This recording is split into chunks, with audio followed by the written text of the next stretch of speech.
새벽 5시면 저는 늘 눈이 떠집니다. 어둠 속에서 손바느질 상자를 꺼내 바늘을 정리하죠. 오래된 나무 상자 안에는 형광등 아래에서도 반짝이는 바늘들, 실타래, 그리고 비닐에 쌓인 작은 통장과 낡은 계약서가 들어 있었어요. 상가 지분 계약서였습니다. 남편이 세상을 떠난 뒤 10년 동안 재봉일로 모은 돈으로 산 것이었죠. 바늘귀에 실을 끼우려는데 손끝이 떨렸습니다. 예전엔 한 번에 끼웠는데 요즘은 3번, 4번 시도해야 했어요. 눈이 침침해진 건지 마음이 흔들린 건지 알 수 없었죠. 6시가 되면 부엌으로 갑니다. 사위 도훈의 도시락, 딸 유진의 샌드위치, 손자 지우의 아침밥을 차례로 준비했어요. 설거지를 하고 빨래를 돌리고 지우를 깨워 학교에 보내죠. 매일 똑같은 루틴이었습니다. 어머니 오늘도 6시 칼저녁 부탁드립니다. 회식이 있어서요. 도훈의 목소리는 언제나 정중했습니다. 하지만 그 말투 안에는 요청이 아니라 지시가 담겨 있었어요. 저는 고개를 끄덕이며 대답했죠. 알았어요. 유진은 교사라 바쁩니다. 아침마다 서둘러 나가면서도 미안한 표정을 지었어요.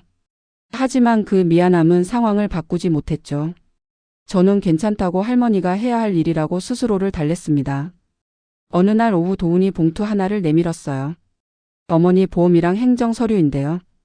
간단한 동의서라 도장만 찍어주시면 됩니다. 저는 봉투를 받아 들었습니다. 하지만 바로 열어보지 않았어요. 읽어보고 할게요. 도훈의 얼굴이 순간 굳었습니다. 뭔가 불편한 기색이었죠. 아, 네. 그러세요. 그는 더 이상 말하지 않고 거실로 돌아갔어요.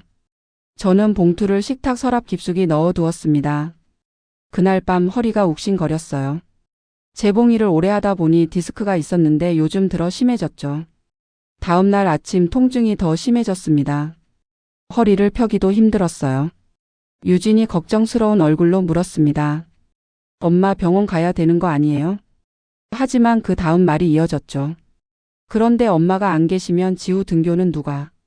저는 씁쓸하게 웃었습니다.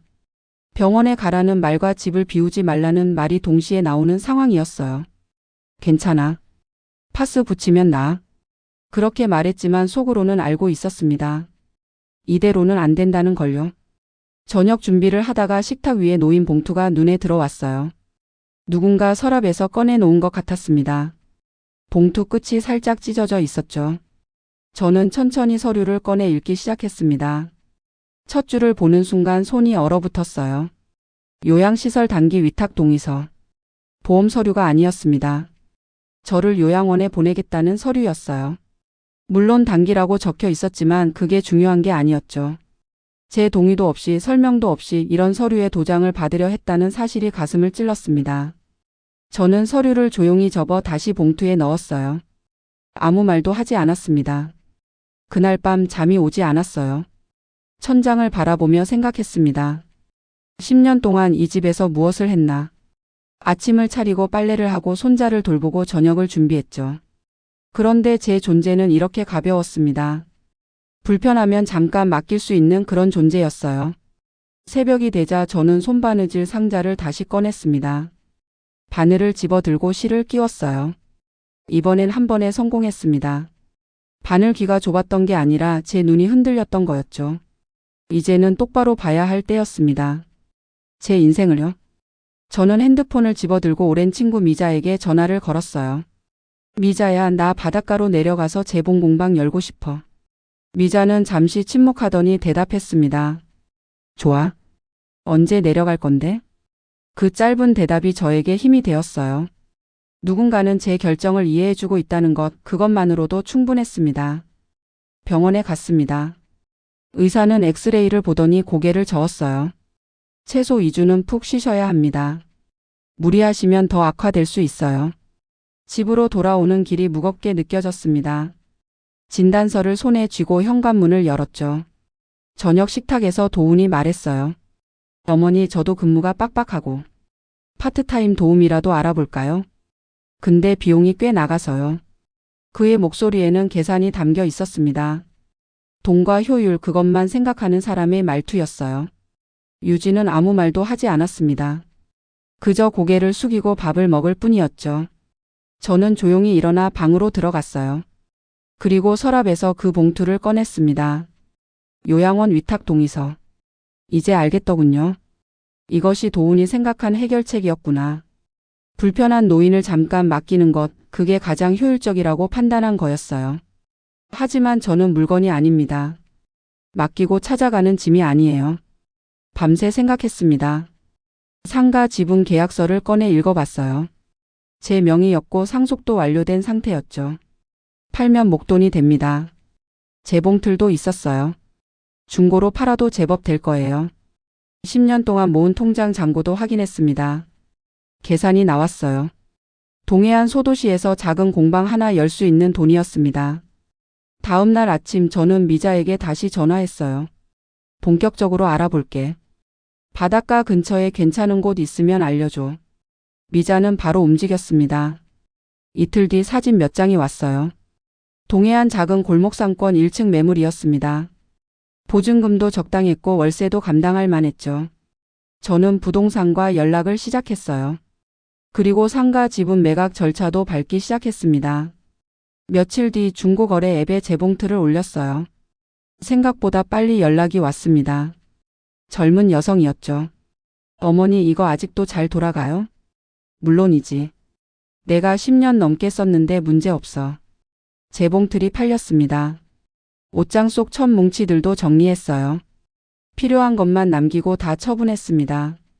그러던 어느 날 예전 단골이었던 윤술에게서 전화가 왔어요. 선생님, 요즘 어떻게 지내세요? 윤술은 제가 맞춤 양장을 할 때 자주 찾아오던 손님이었습니다. 지금은 지역 문화센터에서 PD로 일한다고 했죠. 나? 이제 바닷가로 내려가려고.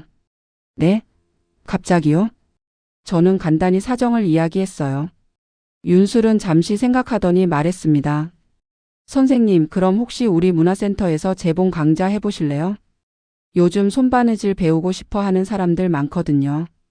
저는 깜짝 놀랐습니다. 내가? 강좌를?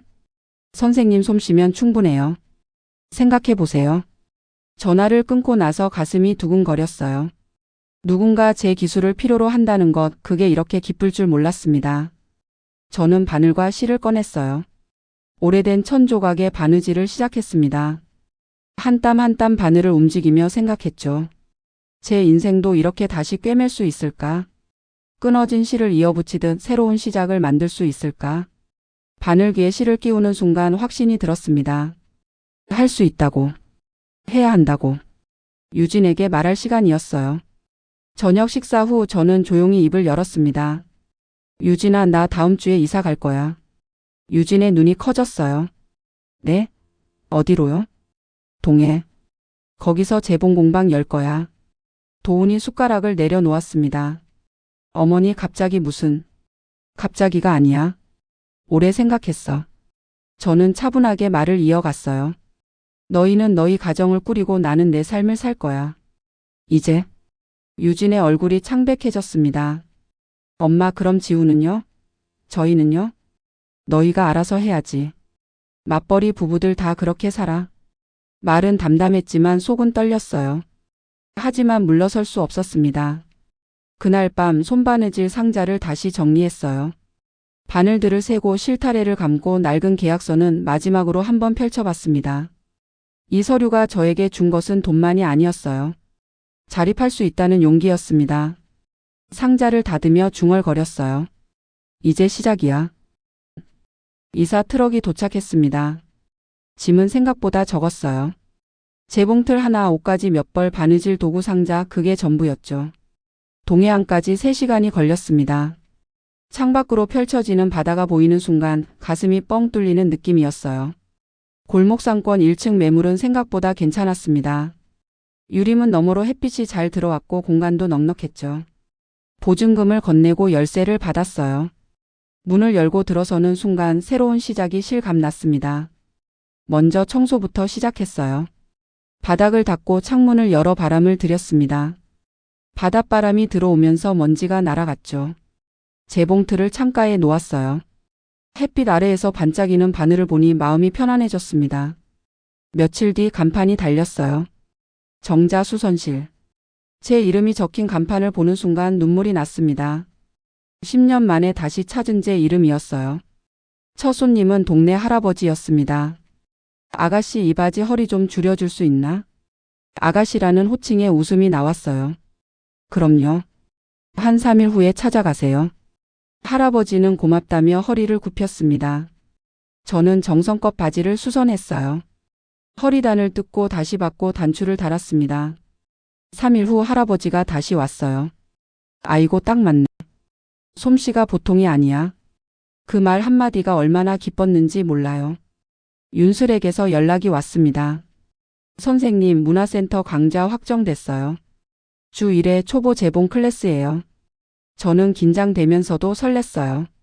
내가 잘할 수 있을까? 당연하죠. 선생님 손끝이면 충분해요. 첫 수업 날이 다가왔습니다. 전날 밤 잠을 설쳤어요. 수업 자료를 준비하고 실습용 천을 자르고 바늘을 챙겼습니다. 문화센터에 도착하니 5명의 수강생이 기다리고 있었어요. 젊은 여성들이었습니다. 안녕하세요. 정자 선생님이시죠? 떨리는 목소리로 인사했습니다. 네, 반갑습니다. 첫 시간은 기본 바느질이었어요. 바늘에 실을 끼우는 법, 매듭 짓는 법, 기초 박음질을 가르쳤습니다. 처음엔 어색했지만 손끝이 기억을 되살렸어요. 수십 년간 해온 일이었으니까요. 수강생들은 집중해서 들었습니다. 질문도 많이 했죠. 선생님, 이 부분은 어떻게 해요? 이렇게 바늘을 넣고 천을 잡아당기면 돼요. 수업이 끝나고 한 수강생이 다가왔어요. 선생님, 손끝으로 사람 마음을 꿰매시는 것 같아요. 그 말에 가슴이 뭉클했습니다. 이젠 내 마음부터 꿰매려고 해요. 공방으로 돌아오는 길 마음이 가벼웠어요. 바닷바람이 뺨을 스쳤습니다. 며칠 뒤 윤술이 신문 한 장을 들고 왔어요. 선생님, 보세요. 지역 신문에 제 이야기가 실렸습니다. 은퇴 장모 바닷가에서 인생 2막 손끝으로 삶을 꿰매다. 사진도 있었어요. 재봉틀 앞에 앉은 제 모습이. 저는 기사를 유리문에 붙였어요. 지나가는 사람들이 멈춰서 읽었습니다. 어느 날 공방문이 열렸어요. 지우였습니다. 할머니. 손자의 얼굴을 보니 반가웠어요. 지우야, 어떻게 왔어? 아빠가 데려다 줬어. 할머니 보고 싶었어. 지우는 가방을 내밀었습니다. 할머니, 이거 찢어졌어. 아빠는 새 거 사주래. 근데 나 이 가방 좋아. 저는 가방을 받아 들었어요. 옆면이 찢어져 있었습니다. 할머니가 고쳐줄게. 바늘과 실을 꺼내 정성껏 꿰맸어요. 지우는 옆에서 조용히 지켜봤습니다. 할머니, 여기 좋아? 응, 좋아. 할머니 집이니까. 나도 할머니가 제일 좋아. 가방을 돌려주며 머리를 쓰다듬었어요. 지우야, 할머니는 너 사랑해. 그런데 이제는 여기서 살 거야. 지우는 고개를 끄덕였습니다. 알아. 엄마가 말해줬어. 할머니도 할머니 꿈이 있대. 그날 밤 유진에게 전화가 왔어요. 엄마, 왜 말을 그렇게 하셨어요? 목소리에 원망이 섞여 있었습니다. 뭘? 지우한테까지 그런 식으로 말하시면. 저는 차분하게 대답했어요. 나는 이제 내 삶을 살래. 너희는 너희 가정을 스스로 꾸려. 전화가 끊겼습니다. 하지만 후회는 없었어요. 문화센터 강좌는 인기가 높아졌습니다. 다음 기수도 신청이 꽉 찼다고 윤슬이 알려줬어요. 공방에도 예약이 들어오기 시작했습니다. 바지 수선, 코트 기장 줄임, 지퍼 교체, 단추 달기. 저는 매일 바쁘게 움직였어요. 허리는 여전히 아팠지만 마음은 가벼웠습니다. 한 달이 지나자 공방은 안정 궤도에 올랐어요. 단골도 생기고 문화센터 강좌도 2번째 기수가 시작됐어요. 어느 주말 오후 공방문이 열리더니 도훈이가 혼자 들어왔어요. 얼굴에는 긴장이 가득해서. 어머니, 저는 왜 왔어? 도훈은 말없이 의자를 끌어당겨 앉으면서. 죄송합니다. 뭐가? 그 서류. 요양원 동의서예요. 실은 어머니가 편찮으시니까 전문 케어를 받으시는 게 낫다고 생각했습니다. 목소리가 떨렸어요. 그게 어머니를 위한 거라고 생각했습니다. 저는 서랍에서 서류를 꺼냈어요. 요양원 위탁 동의서. 도훈의 얼굴이 창백해졌어요. 서류는 말이야, 서명해달라고 하기 전에 뜻을 설명해야 하는 거야. 이게 뭔지 알고 있었어? 네. 그런데 보험 서류라고 했지. 도우는 아무 말도 하지 못했어요. 저는 서류를 다시 건네면서 가져가. 이제 필요 없어. 도우는 떨리는 손으로 서류를 받았어요. 어머니, 나는 가족을 사랑해. 유진도 너도 지우도. 그래서 더 경계가 필요해. 경계요? 그래. 나는 여기서 독립해서 산다. 이게 첫 번째야. 두 번째, 도움이 필요하면 요청해. 명령은 하지 마. 세 번째, 금전이나 서류 문제는 반드시 사전 설명하고 서면으로 합의해. 이 세 가지만 지켜주면 우리는 좋은 관계를 유지할 수 있어. 도훈이가 고개를 숙였어요. 알겠어요. 지키겠습니다. 어머니 건강하세요. 너희도. 문이 닫혔어요. 해야 할 말을 하니까 마음이 편했어요. 며칠 뒤 윤술이 달려왔어요. 선생님 대박이에요. 뭐가? 다음 기수 신청자가 20명이 넘었어요. 반을 2개로 나눠야 할 것 같아요. 정말? 네. 선생님 입소문이 났어요. 손끝으로 마음을 치유한다고요. 가슴이 벅찼어요. 제가 누군가에게 필요한 사람이 된 거였어요. 어느 날 저녁 손바느질 상자를 열자 바늘과 실타래가 반짝였어요. 그런데 예전에 있던 통장과 계약서는 없는데 대신 다른 것들이 들어 있었어요. 수강생들이 써준 손편지. 선생님 덕분에 바느질의 즐거움을 알았어요. 선생님 같은 할머니가 되고 싶어요. 지우가 그린 그림도 있었어요. 재봉틀 앞에 앉은 제 모습이었어요. 저는 편지와 그림을 하나하나 펼쳐보면서 기쁨의 눈물을 흘리며 중얼거렸어요. 이제 내 이름으로 산다. 바늘기는 여전히 좁지만 제 마음은 넓어졌습니다. 다음 날 아침 공방 문을 열자 첫 손님은 젊은 여성이었어요. 선생님, 어머니 코트 기장 좀 줄여주실 수 있으세요? 그럼요. 언제 필요하세요? 다음 주 금요일까지요. 어머니 생신이거든요. 코트가 오래되었지만 원단은 좋은 거였어요. 정성껏 해드릴게요. 여성이 고맙다며 인사하고 나갔어요. 저는 코트를 재봉틀에 놓고 기장을 재고 표시를 하고 가위로 조심스럽게 잘랐어요. 바늘을 움직이는 손끝이 익숙했어요. 수십 년간 해온 일이지만 이제는 의미가 달랐어요. 누군가를 위해 해야 하는 일이 아니라 제가 선택한 일이었으니까요. 점심때쯤 미자가 들렀어요. 정자야, 잘 지내? 응, 너무 잘 지내. 미자는 공방을 둘러보며 감탄했어요. 여기 분위기 참 좋다. 너한테 딱 맞는 곳이야. 그치? 나도 그렇게 생각해. 미자야, 고마워. 뭐가? 내 결정 믿어줘서. 미자가 웃으면서. 당연한 거지. 넌 할 수 있는 사람이야. 그 말이 힘이 됐어요.